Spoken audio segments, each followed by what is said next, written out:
Good morning India. दोस्तों नमस्कार। दोस्तों आज की मेरी कहानी का नाम है बेवफाई, धोखा और क्या जानने के लिए चलिए हम आपको सुनाते हैं कहानी।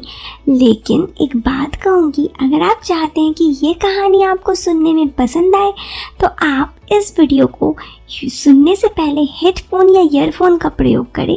इससे ऑडियो क्वालिटी अच्छा लगेगा और आपको लगेगा कि ये कहानी आपको अच्छे से समझ में आएगी। साथ ही आप इस वीडियो को देखने के लिए अपनी आंखों को बंद कर दें। इससे ये स्टोरी आपको एक रियल लाइफ स्टोरी लगेगी कि आपके साथ ही घटित हो रही है।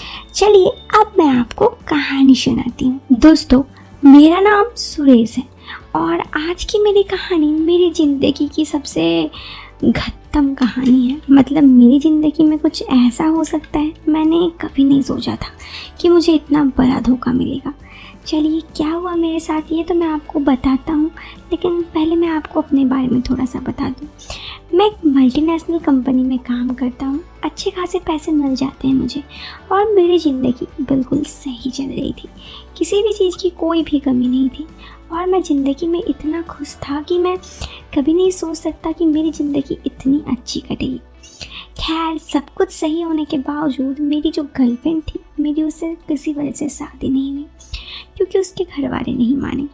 तो अरेंज मैरिज के लिए मेरे घर पे जिद होने लगा क्योंकि मेरी उम्र भी हो गई थी। एक लड़की जिसका नाम लवली था, मेरे घर वालों ने उससे शादी फिक्स कर दिया।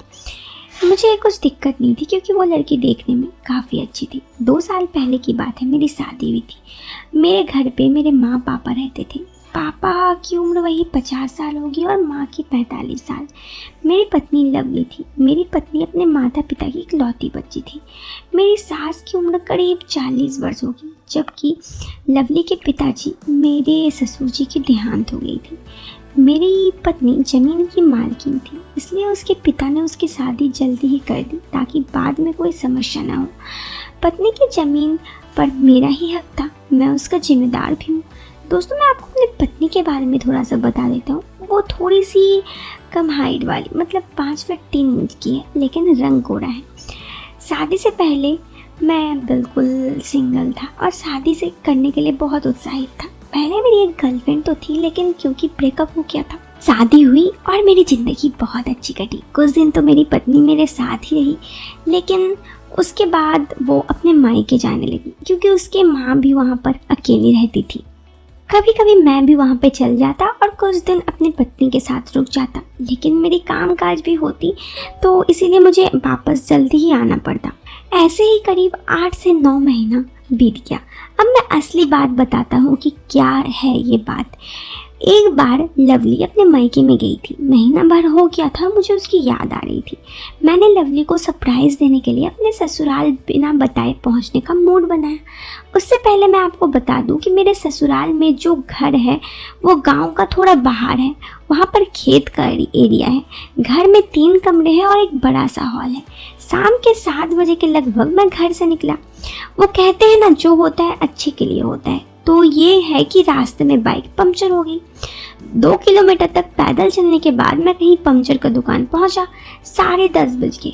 एक बार तो सोचा कि काफ़ी देर हो चुकी है तो मैं लवली को फ़ोन कर देता हूँ, मगर फिर सरप्राइज़ ख़राब हो जाएगा। मैंने सोचा कि चुपके से जाकर उसको एकदम खुश कर दूँगा, वो सरप्राइज़ हो जाएगी। जब मैं उसके घर के अंदर पहुँचा, घर के बाहर, तो मैं धीरे से दरवाज़ा धक्का दिया, मगर दरवाज़ा अंदर से बंद था। तो मैंने खिड़की की ओर देखा और सोचा कि यहाँ दर से आवाज़ देता हूँ। जैसे ही मैं खिड़की के पास पहुँचा तो मुझे कुछ अजीब आवाज़ आई। तो मुझे थोड़ा सा शक हो गया इन सब आवाज़ों से। मुझे लगा पहले देख लेता हूँ, क्योंकि खिड़की थी तो मुझे दिख रहा था सब कुछ। हल्की हल्की लाइट जल रही थी। तो जैसे ही मैंने देखा मुझे लगा कि अंदर कोई है। अब कौन लड़का था इस बारे में मुझे नहीं पता था, क्योंकि हो सकता है उसका कोई रिलेटिव भी हो। इसलिए मुझे लगा कि पहले थोड़ा सा कंफर्टेबल हो जाऊं, मतलब पहले थोड़ा सा जान लूं, किसी को शक नहीं करना चाहिए। बस यही समझकर मैं थोड़ा देर इंतज़ार करने लगा और फिर कुछ देर बाद लाइट जली। लाइट देखकर मैं चौंक गया। अंदर कोई लड़का था और लवली थी। उन दोनों को ऐसे देखकर मुझे बहुत बुरा लगा और मेरा दिल टूट गया। मन तो किया कि वहीं से चला जाऊं, लेकिन फिर भी मुझे लगा कि एक पल के लिए तो कम से कम ये बात ख़त्म करके ही आज जाऊँगा, चाहे कुछ भी हो जाए। और यही सोचकर मैंने जाकर आवाज़ लगाई। जब मैं आवाज़ लगाया तो लवली चौंक गई। उसकी माँ ने दरवाज़ा खोला और मैं लवली के पास गया और कहा, ये क्या कर रही हो तुम? तुम्हें शर्म नहीं आती? लवली उस वक्त दारू के नशे में धुत थी। उसे मेरी कुछ भी बात समझ में नहीं आ रही थी। मुझे बहुत बुरा लगा। मैंने उसे 2-4 झापड़ मार दिया और फिर उसे होश आया। मैंने उसे कहा, इसीलिए तुमने मेरे साथ शादी की थी? क्या ज़रूरत थी तुम्हें मेरे साथ शादी करने की? उस पर वो बोली कि मुझे माफ़ कर दीजिए, मुझे माफ़ कर दीजिए।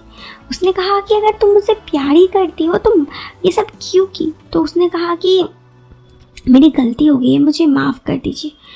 और रोते रोते मेरे पैर पकड़ कर रोने लगी। मुझसे गलती हो गया, मैं आपसे ही प्यार करती हूँ। मैंने उसे कहा कि ठीक है, शांत हो जाओ, लेकिन तुमने ये किया मैं कभी नहीं सोच सकता था। लेकिन अब जो कुछ भी हुआ उसके बाद मुझे मेरी पत्नी पे शक तो हो ही गया था, इसलिए मैं उसे वहाँ पर अब दोबारा रख के नहीं आना चाहता था। तो मैं उसे लेकर अपने घर आ गया और फिर यहाँ पर सब कुछ नॉर्मल हो गया। मैं पुराने बातों को भूलना चाहता था। एक दिन मैंने उसे पूछा कि तुमने ये सब क्यों किया? तो उसने मुझे कहा कि देखिए, गलती बस मेरी इतनी थी कि आप इतने दिन से नहीं थे और वो लड़का, वो मेरा बचपन का यार था। मैं बचपन से उसके साथ थी और इसीलिए मुझे वेट नहीं किया गया। मैंने कहा, ठीक है, अगर कोई ऐसी बात थी तो तुमने उससे शादी क्यों नहीं की? उसने कहा कि मैं उससे शादी कैसे करती, वो कैसा आवारा लड़का। मेरे पापा चाहते थे कि मेरी शादी कोई अच्छे लड़के से हो, इसीलिए मैंने आपसे शादी। दोस्तों, सुनकर इतना बुरा लगा कि मैं आपको क्या बताऊं। मेरी वाइफ किसी और के साथ इतने दिन से अफेयर था। ये सुनकर किसको अच्छा लगेगा? लेकिन अब मैंने भी ठान ली थी कि मैं तो समझ ही गया था कि मेरी पत्नी कैसी है। तो मेरे दिमाग में बस एक ही बात थी कि कहीं ये फिर से किसी को कुछ कर न ले, किसी के साथ शक तो होता ही है। उसके बाद हर पल हर वक्त मैं अपनी पत्नी पर नज़र रखने लगा। एक बार की बात है, मेरी उस दिन मम्मी पापा घर में नहीं थी। मेरी वाइफ घर पर अकेले थी। मुझे लगा कि शायद वो डर रही होगी, तो मैं घर गया। और जैसे ही मैं घर गया तो मुझे लगा दरवाज़ा खुला क्यों है। क्योंकि दरवाज़ा खुला था तो मैं अंदर घुस गया और अंदर का नज़ारा देखकर मैं चौंक गया। मेरी पत्नी मेरे ही दोस्त के साथ बेड पर थी। मैं समझ चुका था कि मेरी पत्नी एक सही लड़की नहीं है और वो ऐसे कभी नहीं सुधरेगी। इसलिए मुझे लगा कि मुझे मेरी पत्नी से ब्रेकअप ही कर लेना चाहिए, मतलब डिवोर्स ही ले लेना चाहिए। नहीं तो ऐसे मेरी ही ज़िंदगी ख़राब होती जाएगी, क्योंकि मैं हर पल उस पर नज़र नहीं रख सकता। और जिस पे हमेशा आप धोखा दें, वो लड़का, वो इंसान भी सही नहीं होता। बस यही सोचकर दोस्तों मैंने अपनी पत्नी से डाइवोर्स ले लिया। मैं उससे बहुत प्यार करता था, लेकिन इस प्यार के बदले वो मेरे को ऐसा धोखा देगी मैंने कभी नहीं सोचा था। खैर, क्या मैंने सही किया मेरी पत्नी को डिवोर्स देकर? आप ये बात कमेंट बॉक्स पर ज़रूर बताएं। दोस्तों, वीडियो पसंद आए तो वीडियो को लाइक करने के साथ चैनल को सब्सक्राइब जरूर करें। हम मिलते हैं फिर एक नए वीडियो में एक नए इंटरेस्टिंग टॉपिक के साथ। तब तक के लिए बाय, टेक केयर।